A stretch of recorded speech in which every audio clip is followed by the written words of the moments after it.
So you've probably read the title and was like, Zest, are you mad? The movie's not out yet. That is true, but I'm still going to feed into the hype. I'm a sucker for uniquity in storytelling and innovation in animated movies, to which Spider-Verse gave us in abundance. At a point where we had come to accept the more predictable 3D CGI look, we basically went from 2D to 3D, but then no one knew what was next. Like, how many times do you have to see a well-crafted 3D figure before you get bored of it? Not to say it wasn't visually pleasant, but it was in no way challenging at that point. Into the Spider-Verse challenged the audiences with its unique perspective in animation, not necessarily changing the methods used in 3D or 2D, but playing with how they were being applied. Like how they switched frame rates from the normal 24 FPS to 12 FPS, using both 3D and 2D frames, and also applying typography to give you that pop effect that makes for a good comic book aesthetic look. This style has carried movies like The Mitchells vs. the Machines, and I was absolutely ecstatic when I saw the trailer for Mutant Mayhem, mainly the animation style that was chosen for it. The World of the Turtles might fit this style of animation, maybe even better than Spider-Verse. Their world in the comics has this rich ecological use of characters appearing with more darker hues because they mostly come out at night, which can pair excellently with this animation style. Not only that, NYC in the comics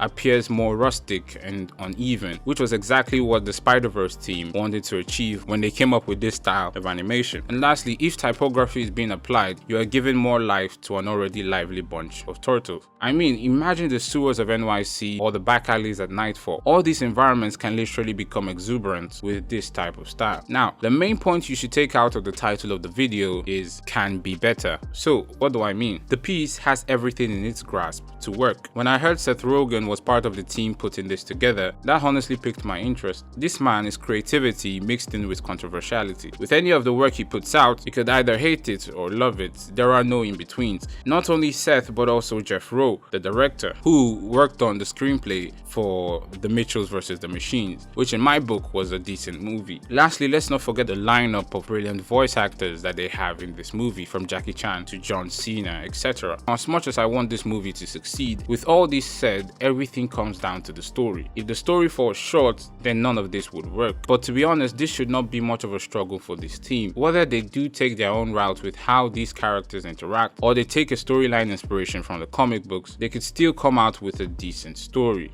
And yet, there is a lot of noise on why April is black and also of a bigger size in this trailer. Even though from the comics, April is a white female, to be real with you, I don't see a problem with it. These movies give directors creative freedom to do whatever they want when coming up with these character designs. If they came up with breaking the way we've seen April being adapted, so be it. As long as this narrative does not affect how this character approaches the story. If April is the same April we know from the comics and other adaptations, her visual character design should not actually affect anything. When it becomes a problem is if we start seeing changes in the story because April happened to be of a bigger size or is black. And also, people should stop acting like this is the first time April has been adapted as a black person. In Rise of the TMNT, she is pretty black. So let's just calm down and let the movie come out. So yes, I am adding to the Mutant Mayhem hype train because everything points to it being as good as Spider-Verse or even better than Spider-Verse. You might be asking yourself, why am I classifying both of them together? Well, it's simple. They both have the same animation style. Well, that's it. Those are my thoughts on the trailer of Mutant Mayhem. Honestly, thank you guys for 500 subscribers. This is just a short video